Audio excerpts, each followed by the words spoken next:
নমস্কার বন্ধুরা, আমার নতুন চ্যানেল ইজি টু কুক চ্যানেলে আপনাদের জানাই স্বাগত।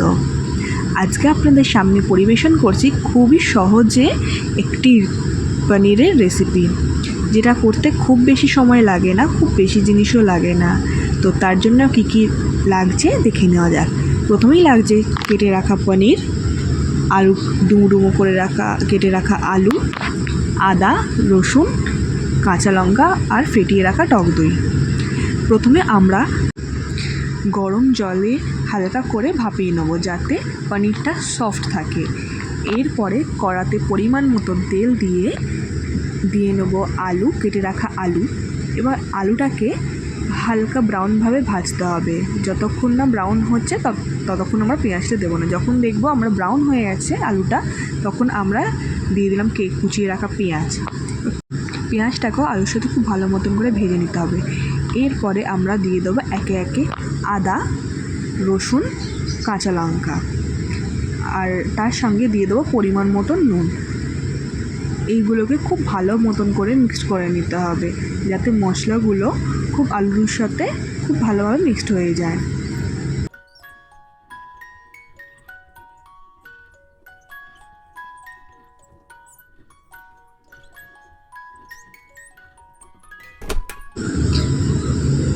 তারপর আমরা দিয়ে দেবো গুঁড়ো মশলা, যেমন হলুদ আর গুঁড়ো লঙ্কা।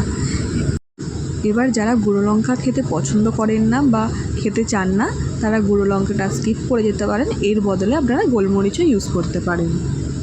এরপর খুব ভালো করে কষিয়ে নেব যাতে প্রত্যেকটা মশলা খুব ভালোভাবে মিক্সড হয়। মশলাগুলো খুব ভালো মতন করে মিক্সড হয়ে গেছে। এরপর আমরা দিয়ে দিলাম পরিমাণ মতন চিনি এবং তার সাথে ফেটিয়ে রাখা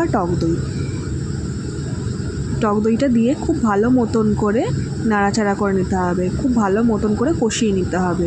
এরপর দেখবেন আস্তে আস্তে কালারটা চেঞ্জ হয়ে আসছে।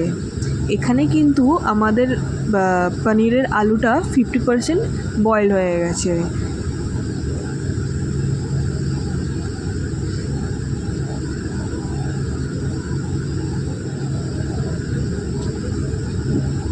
আমাদের কষানো হয়ে গেছে। এরপর আমরা দিয়ে দিলাম পরিমাণ মতন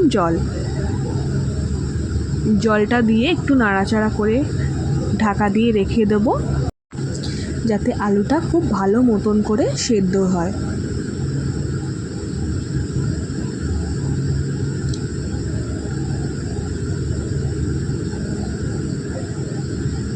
এরপর আমরা পনিরটাকে হালকা করে ফ্রাই করে নেব। পনিরটাকে ফ্রাই করার সময় আমরা ওপর থেকে পরিমাণ মতো নুন দিয়েছি এবং তার সাথে কিছু কসুরি মেথি দিয়েছি। কসুরি মেথি দেওয়ার কারণ একটা সুন্দর স্মেল আসে।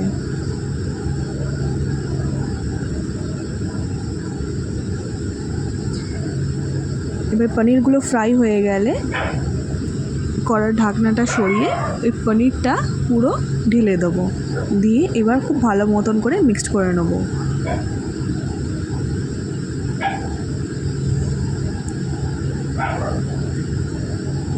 পনিরটা আমাদের অলমোস্ট রেডি।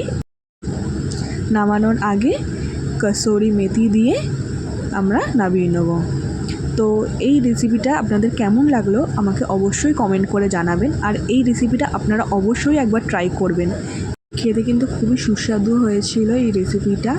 তো ভিডিওটা ভালো লাগলে অবশ্যই লাইক, কমেন্ট, শেয়ার করবেন, আর আমার এই চ্যানেলটা সাবস্ক্রাইব করবেন। আজকের জন্য বাই, দেখা হচ্ছে নেক্সট ভিডিওতে।